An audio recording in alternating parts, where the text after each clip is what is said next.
E o mês mais longo do ano finalmente terminou e positivo para o IFIX. A nossa carteira recomendada acompanhou esse cenário e registrou uma alta acumulada de 1,5% agora em agosto. Vem comigo que nós vamos ver o que iremos fazer para o mês de setembro.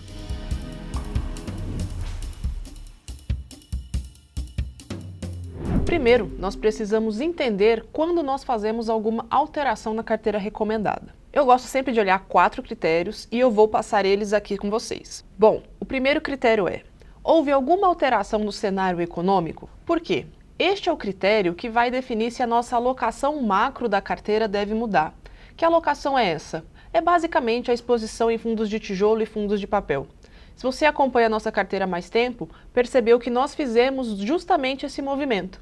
A gente estava com cenários de juros bastante elevados e uma perspectiva ainda longínqua de queda nessa taxa de juros. Então a gente manteve uma porcentagem elevada em fundos de papel, aproveitamos esse carrego positivo e então viemos diminuindo essa exposição. Hoje nós temos 30% de fundos de papel, 60% de tijolo e 10% em FOFs. A gente não vê nenhuma alteração nesse cenário econômico agora para o mês de setembro ou mesmo num médio prazo. Por quê? A gente já iniciou sim, nós estamos com juros elevados, mas nós já vemos que o ciclo de queda na taxa Selic começou. Não houve nenhuma alteração significativa, nenhuma indicação do mercado que esse ciclo vai ser mais rápido, mais devagar, maior ou menor. Então a gente está mantendo nossa exposição macro da carteira com 30% de papel, 10% de FOF e 60% em fundos de tijolo. O segundo ponto é justamente a alocação setorial da carteira. Nós não precisamos seguir fielmente a composição do IFIX, muito pelo contrário. Ele está ali para nos balizar, para nos dar um norte, para que seja uma referência. Mas a gente não precisa necessariamente estar muito em linha ou seguir fielmente essa referência. Por quê? Porque nós precisamos analisar o ciclo imobiliário. Bom, quando a gente analisa o ciclo imobiliário, nós podemos ver, poxa, estamos em um cenário de juros elevados, como nós falamos anteriormente. Essa inflação, será que ela está muito elevada também? Geralmente sim. Quando a gente tem que essas duas coisas acontecem, nós privilegiamos aqueles fundos de galpões logísticos com contratos atípicos, que você tem uma proteção à inflação em um prazo mais longo, aqueles contratos atípicos que têm prazo remanescente de 10, 15 anos, sempre corrigidos por algum índice inflacionário. Então essa exposição acaba nos dando segurança em um cenário em que talvez nós tenhamos aí um ambiente incerto. Falando então de galpões logísticos, nós continuamos confiantes nesse setor, ele é o setor de fundo de tijolo mais representativo na nossa carteira. Aqui a gente pode citar, por exemplo, o BTLG. BTLG que acabou de passar por uma emissão, a gente recomendou inclusive a entrada nessa emissão. Inclusive, se você quiser ver a nossa breve análise sobre o BTLG e também sobre a emissão, vale bastante a pena. Eu vou deixar o link aqui embaixo no vídeo para você assistir depois. Já para o segmento de lajes, é um segmento mais desafiador. Quando a gente olha o cenário de ocupação, quando a gente olha o cenário de inquilinos, a gente precisa ter mais previsibilidade. A gente ainda tem regiões primárias com uma ocupação elevada, mas regiões secundárias ainda com uma alta vacância que pode ser absorvida num futuro próximo. A gente também está confiante com o cenário para lajes corporativas, mas a gente prefere ter uma alocação um pouco mais defensiva nesse sentido. Então a gente tem exposição a fundos diversificados em regiões, mas tendo ali uma exposição relevante nas regiões primárias de alta ocupação e também nos expondo a regiões que podem vir a ser absorvidas no futuro próximo. Então vale lembrar, esse acaba sendo o nosso risco adicional da carteira, em que a gente está vislumbrando um ganho de capital bem acima da média nesse sentido. Bom, o terceiro ponto é a tese de investimento em cada fundo imobiliário. Essa tese se mantém? Por que eu falo isso? Bom, se vocês já perceberam, a gente está partindo de um cenário maior e então estamos afunilando a nossa análise. Vimos o cenário macro, vimos a nossa alocação setorial e agora a gente vai ver cada fundo dentro da carteira. Por que isso é importante também? Porque para a gente escolher um fundo para compor a carteira, a gente tem uma tese de investimento ali.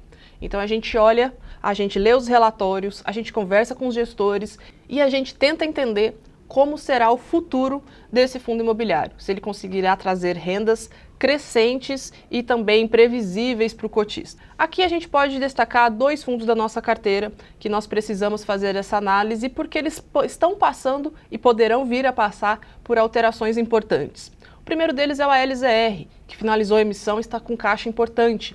Esse caixa precisa ser alocado em ativos-alvo que tendem a potencializar o retorno, ou pelo menos manter o retorno nos mesmos níveis, mas excepcionalmente a gente prefere que sim, essa alocação seja melhor do que o fundo possui hoje. Então o ALZR ele está com esse caixa disponível, então ele tem uma liquidez para compras ali importante e a gente tem acompanhado junto com o time de gestão, junto com os comunicados, a essa alocação, como que será feita e se ela tem sim capacidade de aumentar o retorno para o cotista. Quando a gente olha para o passado, em todas as emissões que o ALZR já fez, a gente tem confiança que o time da Aliança consegue fazer essa alocação de maneira bastante eficiente.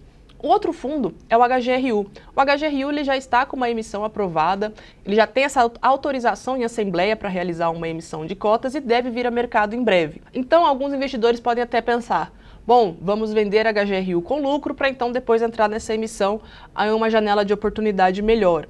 Mas essa emissão ela é destinada apenas a investidores profissionais ou aos atuais cotistas do fundo. Então é importante que a gente tenha exposição ao HGRU se nós quisermos aproveitar essa janela de emissão para poder comprar HGRU com um certo desconto frente ao seu valor no secundário, como está sendo negociado nos dias de hoje. Bom, e o quarto e último critério é, tem oportunidades melhores do que nós estamos na carteira hoje? Então a gente já avaliou o cenário econômico, avaliamos os setores, avaliamos os fundos específicos e agora a gente tem que sair do nosso universo, então olhar o restante do mercado.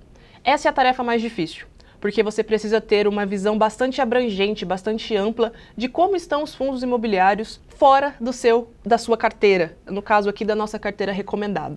Isso exige um trabalho diário e constante de acompanhamento. Atualmente, nós acreditamos que essas são as melhores oportunidades dentro dessa estratégia que nós traçamos. É uma carteira que assume um risco moderado, a gente tem uma exposição leve ali a um risco mais alto, temos exposição a um FOF que está potencializando o retorno da carteira, está tendo um desempenho bastante interessante ao longo dos últimos meses, e também temos fundos de tijolo com excelentes ativos que vão trazer essa previsibilidade de receita que os fundos imobiliários proporcionam.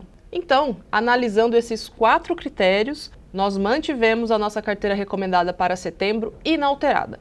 Nós seguimos com os mesmos 11 ativos e com as exposições que nós tínhamos no mês anterior. Aqui no gráfico vocês estão vendo o retorno mensal por ativo. Aí eu dou um destaque para o MOL e para o BRCO. Tá? O MOL 11, fundo de shoppings, e BRCO, um fundo de galpões logísticos. Então, são 2 fundos de tijolo que foram um destaque positivo do mês. Já o destaque negativo ficou aqui embaixo, com o JSRE e BTLG. O JSRE, a gente comentou, ele tem um risco mais elevado, ele tem um vencimento próximo aí da sua dívida que está atrelada ao CDI e aí torna o crescimento da receita mais desafiador. Mas a gente mantém JSRE na carteira porque a gente acredita que o preço justo dele é muito superior ao seu valor de negociação. Então o risco que a gente está assumindo poderá nos proporcionar um retorno bastante interessante no médio prazo. Já o BTLG teve essa oscilação justamente devido à emissão de cotas. A gente espera que essa oscilação ocorra e agora, com a alocação dos recursos, essa volatilidade tende a diminuir. E aí, você gostou dessa análise? Me conta aqui nos comentários o que você achou dos 4 critérios que eu uso e se você usa algum outro critério que eu não mencionei aqui. E aproveite também para se inscrever no site da EK Research e baixar o relatório completo da carteira recomendada e não perder nenhuma atualização. Até a próxima!